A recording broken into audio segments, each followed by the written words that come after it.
So let's talk about this communication. All right. So here's a scenario.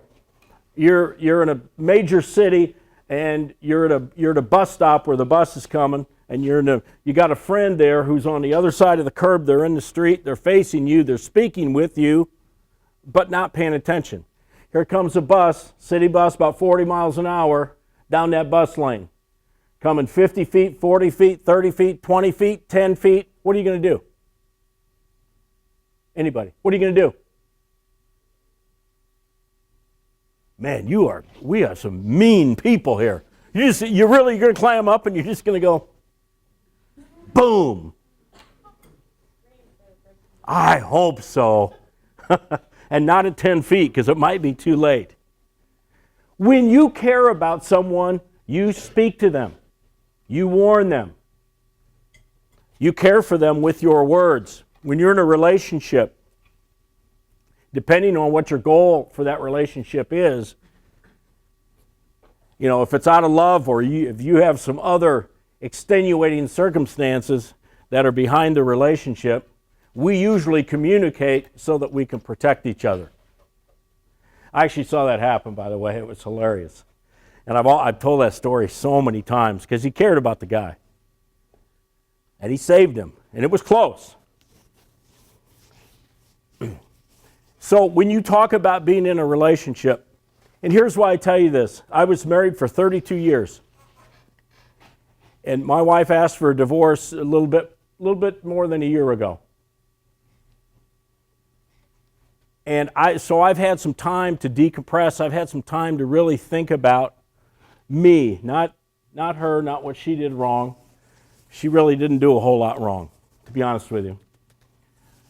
And I thought a lot about myself and the communication that I had or didn't have in that relationship.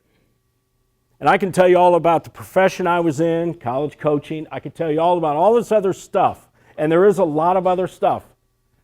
And they're all factors. But a relationship is not a relationship when the communication is nothing but surface. Surface communication is informational only.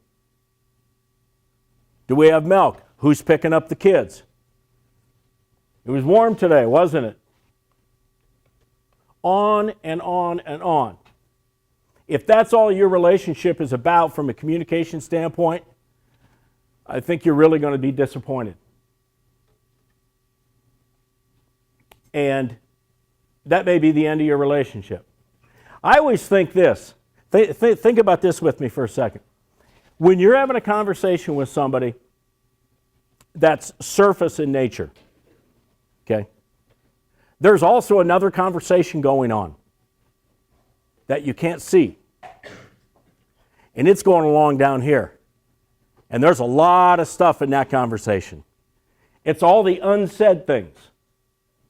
What's not being, a lot of times when you're in a relationship with someone, it's not so much what's being said, it's what's not being said. If you consciously catch yourself, I really was thinking about saying something else.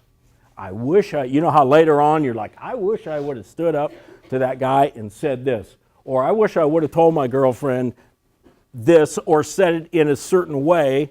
And all of a sudden there goes that dialogue. And you walk out and you take off, or you're in the middle of exercising or whatever, and you got this constant communication going to yourself. Like, well, really think about which should be verbal and which should be hidden.